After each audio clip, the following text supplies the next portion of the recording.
Antum bertanggung jawab di dunia akhirat. Bertanggung jawab.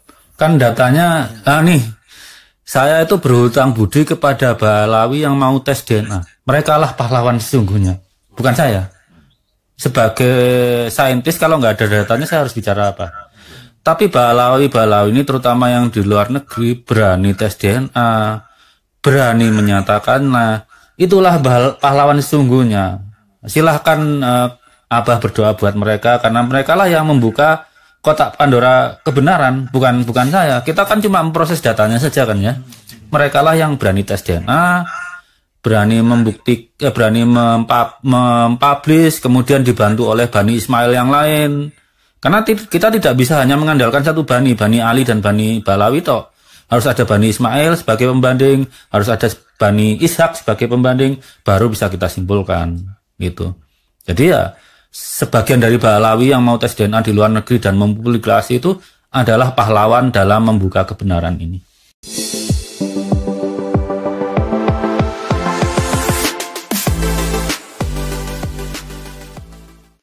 Assalamualaikum warahmatullahi ta'ala wabarakatuh.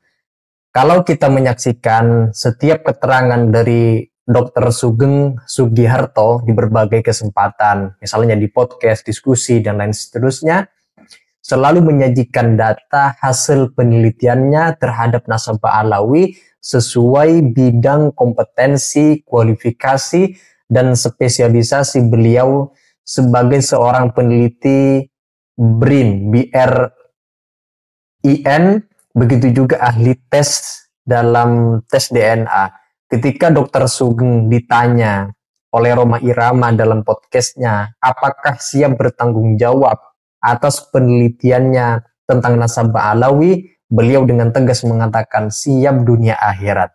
Kalau diperhatikan jawaban Dr. Sugeng Sugiharto, tampaknya memang mencerminkan seorang yang independen, profesional, jujur, dan akademis. Nah, untuk itu kita simak obrolannya dengan Rhoma Irama di detik-detik akhir podcastnya beliau. Berikut ini dia videonya. Artinya inilah manfaatnya kita cover both sides, meminta penjelasan dari kedua belah pihak untuk mendapatkan penjelasan yang objektif, yang terang benderang.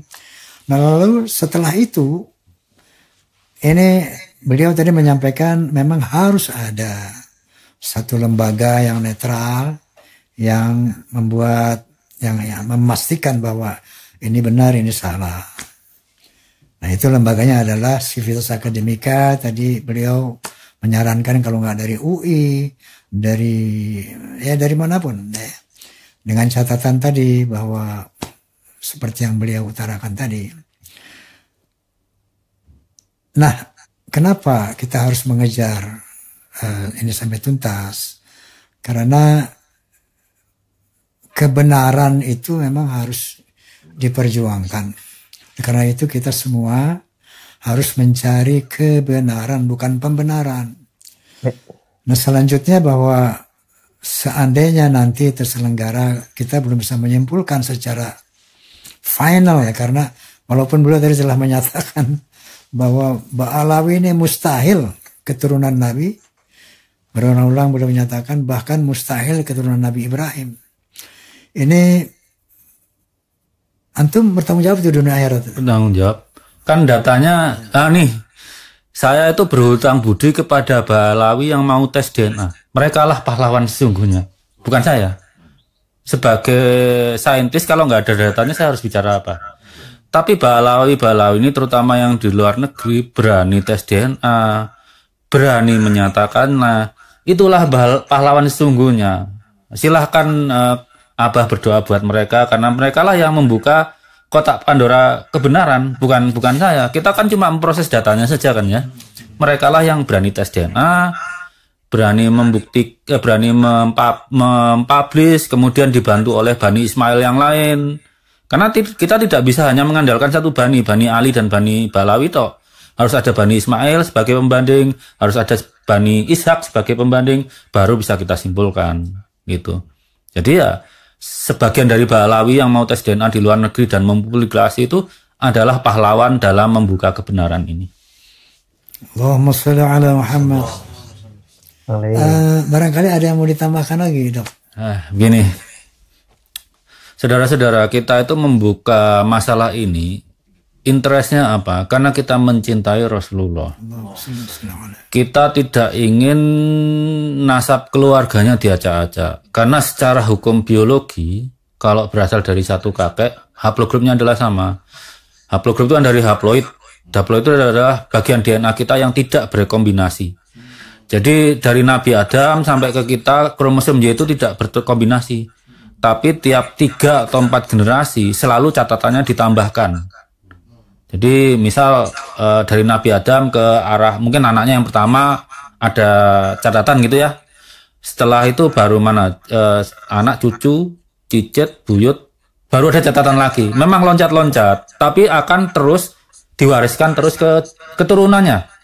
Sampai kalau ya anggap aja kiamat nggak nyampe 1 miliar tahun lagi, itu catatan itu nggak bakal hilang. Oh, Masya Allah.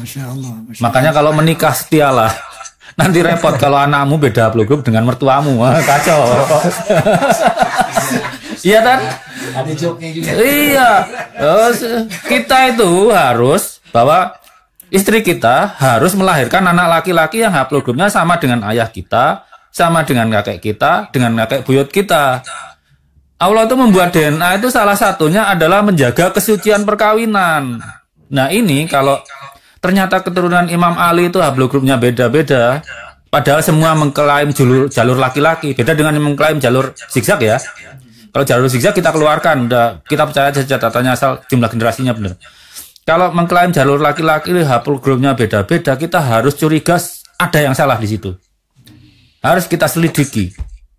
Kenapa dari satu kakek yang sama, tapi keturunannya sekarang tidak berasal dari satu sperma? Harusnya kalau keturunan Imam Ali ya berasal dari spermanya Imam Ali dong. Itu kan dikopi. Kayak tadi bilang pakai apa?